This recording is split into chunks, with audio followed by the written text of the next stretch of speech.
ಶಾಸಕರಾದಂಥ ಸುರೇಶ್ ಗೌಡ ಅವ್ರ ಜೊತೆಲಿದ್ದೇನೆ. ಸರ್, ಈಗ ಮತ್ತೊಮ್ಮೆ ಆ ವಿಡಿಯೋ ವೈರಲ್ ಆಗ್ತಿದೆ. ಅಂದರೆ ಉಕ್ಕಡಾರತಿ ದೇವಸ್ಥಾನದಲ್ಲಿ ಐಶ್ವರ್ಯ ಗೌಡ ಅವರು ಸಬ್ ಇನ್ಸ್ಪೆಕ್ಟರ್ ಅವ್ರನ್ನ ಹೊಡೆದಂಥ ವಿಡಿಯೋ ಈಗ ರಿಲೀಸ್ ಆಗಿದೆ.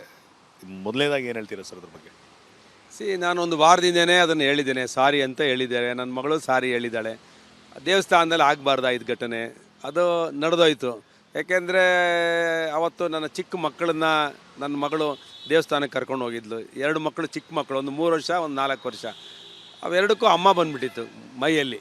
ಅದಕ್ಕೆ ನೀರು ಹಾಕ್ಸ್ಕೊಳ್ಳೋಕೆ ಕರ್ಕೊಂಡು ಹೋಗಿದ್ದಾಳೆ. ಅಲ್ಲಿ ಏನೋ ಪೊಲೀಸ್ ಅಮ್ಮ, ಅಲ್ಲಿ ಯಾರು ಅಲ್ಲಿ ಸೆಕ್ಯೂರಿಟಿ ಇದ್ದರು, ಆ ಪೊಲೀಸ್ನವರು ಸಬ್ ಇನ್ಸ್ಪೆಕ್ಟ್ರ್ ಏನೋ ತಡೆದಿದ್ದಾರೆ. ತಡೆದಂಥ ಸಂದರ್ಭದಲ್ಲಿ ಇವಳು ರಿಕ್ವೆಸ್ಟ್ ಮಾಡಿದ್ದಾಳೆ. ಅವ್ರಿಗೂ ಮಾತಿಗೆ ಮಾತೇನೋ ಬೆಳೆದು ಅದು ಗಲಾಟೆ ಆಗಿದೆ. ಗಲಾಟೆ ಆದಾಗ ಏನಾಯ್ತೋ ಗೊತ್ತಿಲ್ಲ. ನಾನು ಮೊನ್ನೆ ಏನೋ ವಿಡಿಯೋ ನೋಡಿದಾಗ ನನ್ನ ಮಗಳು ಫಸ್ಟ್ ಹೊಡೆದಿದ್ದಾಳೆ ಅನ್ನೋ ಥರ ಏನೋ ಒಂದು ವಿಡಿಯೋ ನೋಡಿದೆ ನಾನು. ಆಮೇಲೆ ಆಯಮ್ಮನೂ ಹೊಡೆದಿದ್ದಾಳೆ ಅಂತ ಕೋಪದಲ್ಲಿ ಆಗುತ್ತಿದ್ದು. ದೇವಸ್ಥಾನದಲ್ಲಿ ನೆಮ್ಮದಿಗೆ ಹೋಗೋದು, ಇಬ್ಬರು ನೆಮ್ಮದಿ ಕಳ್ಕೊಂಡಿದ್ದಾರೆ. ಆ ಸಬ್ ಇನ್ಸ್ಪೆಕ್ಟ್ರು ನೆಮ್ಮದಿ ಕಳ್ಕೊಂಡಿದ್ದಾರೆ, ಇವರು ತಾಳ್ಮೆ ಕಳ್ಕೊಂಡಿದ್ದಾರೆ. ಇಬ್ಬರು ತಾಳ್ಮೆ ಕಳ್ಕೊಂಡು ಗಲಾಟೆ ಆಯ್ತು. ಇಬ್ಬರು ಹೆಣ್ಮಕ್ಳೇ, ಈಗ ಚಿಕ್ಕ ಮಕ್ಕಳು. ಇದು ಕ್ರಿಯೆಗೆ ಪ್ರತಿಕ್ರಿಯೆ ಇರುತ್ತೆ. ಪೊಲೀಸ್ ಅಮ್ಮ ಏನು ಮಾತಾಡಿದ್ರು ನನ್ನ ಮಗಳಿಗೆ ಗೊತ್ತಿಲ್ಲ. ನನ್ನ ಮಗಳು ಹೇಳೋದು, ನಿಮ್ಮನ್ನು ಬೈದರು, ನನ್ನ ಗಂಡನೂ ಬೈದರು, ನನ್ನ ಮಕ್ಕಳನ್ನು ಬೈದರು, ದೇವಸ್ಥಾನದಲ್ಲಿ ಬೈದರು, ಅದಕ್ಕೆ ನನಗೆ ಸಿಟ್ಟು ಬಂತು. ಆ ಥರ ಕೋಪದಲ್ಲಿ ಆ ಇನ್ಸಿಡೆನ್ಸ್ ಆಯಿತು, ನನಗೆ ಗೊತ್ತಾಗಲಿಲ್ಲ ಅಂತೇಳಿ ನನಗೆ ಸಾರಿ ಹೇಳಿದ್ದು ನನ್ನ ಮಗಳು. ಆಗ ನಾನು ಆ ಸಬ್ ಇನ್ಸ್ಪೆಕ್ಟ್ರಿಗೂ ಸಾರಿ ಹೇಳಿದ್ದೀನಿ ಅಂತ ಹೇಳಿದೆ. ಇಬ್ಬರು ಹೆಣ್ಮಕ್ಳೇ, ಇಬ್ಬರು ಹೆಣ್ಮಕ್ಳು ಜಗಳ ಆಡ್ಕೊಂಡು ಕೋರ್ಟು ಕಚೇರಿ ಪೊಲೀಸ್ ಸ್ಟೇಷನ್ ಬೇಡ ಅಂತೇಳಿ ಅವತ್ತೇ ಕಾಂಪ್ರಮೈಸ್ ಮಾಡಿ ಅಂತ ಹೇಳಿದ್ದೆ ನಾನು. ಏನೋ ಘಟನೆ ಆಗಿದೆ, ಅದಕ್ಕೆ ಸಹ ವಿಷಾದ ವ್ಯಕ್ತಪಡಿಸ್ತೀನಿ.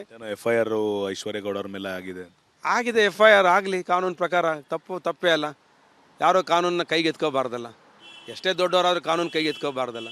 ಅದಕ್ಕೆ ನಾವು ಅದನ್ನು ನೋಡ್ತೀವಿ, ಏನಂತ ಅದನ್ನು ಕೋರ್ಟಲ್ಲಿ ಫೇಸ್ ಮಾಡ್ತೀವಿ. ಅದಕ್ಕೆ ನಾನು ಈಗೆಲ್ಲ ಘಟನೆಗೆ ಅವತ್ತೇ ನಾನು ಕ್ಷಮೆ ಕೇಳಿದ್ದೆ, ನನ್ನ ಮಗಳು ಕ್ಷಮೆ ಕೇಳಿದ್ದಾಳೆ. ಆದರೆ ತಿರ್ಗಾ ಇದು ಯಾಕೆ ವೈರಲ್ ಆಗುತ್ತೆ ಅಂದರೆ ಐ ಪ್ರೊಫೈಲು ಪೊಲಿಟಿಕಲ್ ಆಗಿ ನಮ್ಮನ್ನು ಡ್ಯಾಮೇಜ್ ಮಾಡಬೇಕು ಅನ್ನೋದು ಏನೋ ಇರುತ್ತೆ. ನಾನು ಇದನ್ನು ನಾನು ಮೀಡಿಯಾಗೂ ವಿನಂತಿ ಮಾಡ್ತೀನಿ. ತಪ್ಪಾಗೋಗಿದೆ.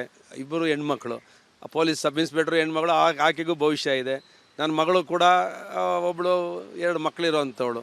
ಅದರಿಂದ ಇಬ್ಬರು ಕೋಪದಲ್ಲಿ ಏನೋ ಮಾಡ್ಕೊಂಡಿದ್ದಾರೆ. ಅದಕ್ಕೆ ವಿಷಾದ ವ್ಯಕ್ತಪಡಿಸಿದ ಮೇಲೆ ಪದೇ ಸೋಷಿಯಲ್ ಮೀಡಿಯಾದಲ್ಲಿ ಅಥವಾ ಮೀಡಿಯಾದಲ್ಲಿ ಹಾಕಿದ್ರೆ ಇದು ನನಗೇನೋ I feel very pretty on that. ಇಷ್ಟಾಗಿತ್ತು ಸುರೇಶ್ ಗೌಡ್ರು ಮತ್ತು ಕ್ಯಾಮ್ರಾ ಪರ್ಸನ್ ಮಂಜುನಾಥ್ ಜೊತೆ ಅಭಿಷೇಕ್ BV ರಿಪಬ್ಲಿಕ್ ಕನ್ನಡ, ಬೆಂಗಳೂರು.